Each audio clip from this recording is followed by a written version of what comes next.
തെക്കൻ മേഖലയിലെ 7 ജില്ലകളിൽ വോട്ടെടുപ്പ് പൂർത്തിയായപ്പോൾ LDFന് ആത്മവിശ്വാസത്തോടൊപ്പം ആശങ്കയുമുണ്ട്.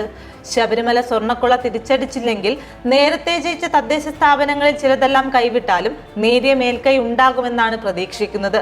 സ്വർണ്ണക്കൊള്ള വിശ്വാസി സമൂഹത്തിന്റെ മനസ്സിൽ നീറിപ്പുകഞ്ഞാൽ കനത്ത തോൽവിയുണ്ടാകുമെന്ന ഭയവുമുണ്ട്.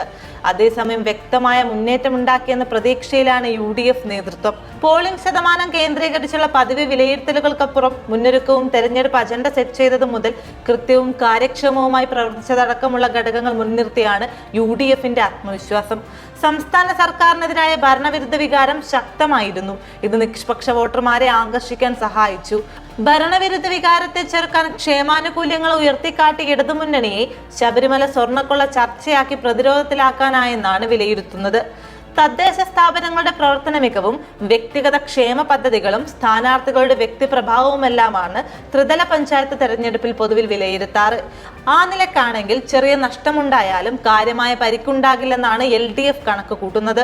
എന്നാൽ വലിയ മുന്നേറ്റത്തോടൊപ്പം ചരിത്രം തിരുത്തി തലസ്ഥാന കോർപ്പറേഷൻ ഭരണം പിടിക്കുമെന്ന് പ്രഖ്യാപിച്ച NDAക്ക് തെക്കൻ ജില്ലകളിൽ വോട്ടെടുപ്പ് പൂർത്തിയായപ്പോൾ എല്ലാം പ്രവചനാതീതമാണ്. കോർപ്പറേഷനിൽ ഭരണ പ്രതീക്ഷയുണ്ടെങ്കിലും UDF കഴിഞ്ഞ തവണത്തേക്കാൾ ശക്തമായ മത്സരം കാഴ്ചവെച്ചത് തിരിച്ചടിയാകുമോ എന്ന് BJPക്ക് ആശങ്കയുണ്ട്. 100-ൽ 34 സീറ്റാണ് കഴിഞ്ഞ തവണ ലഭിച്ചത്. ഇക്കുറി പകുതിയിലേറെ സീറ്റായിരുന്നു ടാർഗറ്റ്. അത് മുൻനിർത്തിയാണ് സംസ്ഥാന പ്രസിഡന്റ് രാജീവ് ചന്ദ്രശേഖർ നേരിട്ട് പ്രചാരണ ക്യാമ്പയിൻ നയിച്ചത്. ഇത് എത്രമാത്രം വിജയമായി മാറിയെന്നത് വോട്ടെണ്ണിയാലേ അറിയാനാകൂ. വോട്ടെടുപ്പ് പൂർത്തിയായ ജില്ലകളിൽ 6 ജില്ലാ പഞ്ചായത്തിലും 3 കോർപ്പറേഷനിലും 18 മുനിസിപ്പാലിറ്റിയിലും 58 ബ്ലോക്ക് പഞ്ചായത്തിലും 292 ഗ്രാമപഞ്ചായത്തിലുമാണ് LDF ഭരണമുണ്ടായിരുന്നത്. എറണാകുളം ഒഴികെ 6 ജില്ലയിലുണ്ടായിരുന്ന LDF മേൽക്കൈ ഇക്കുറി നിലനിർത്താനാകുമോ എന്നത് കണ്ടറിയണം. അവസാന ഘട്ടത്തിൽ ഉയർന്ന രാഹുൽ മാങ്കൂട്ടത്തിൽ വിഷയം ജനവിധിയെ ബാധിക്കില്ലെന്നാണ് UDF നേതൃത്വം വിലയിരുത്തുന്നത്.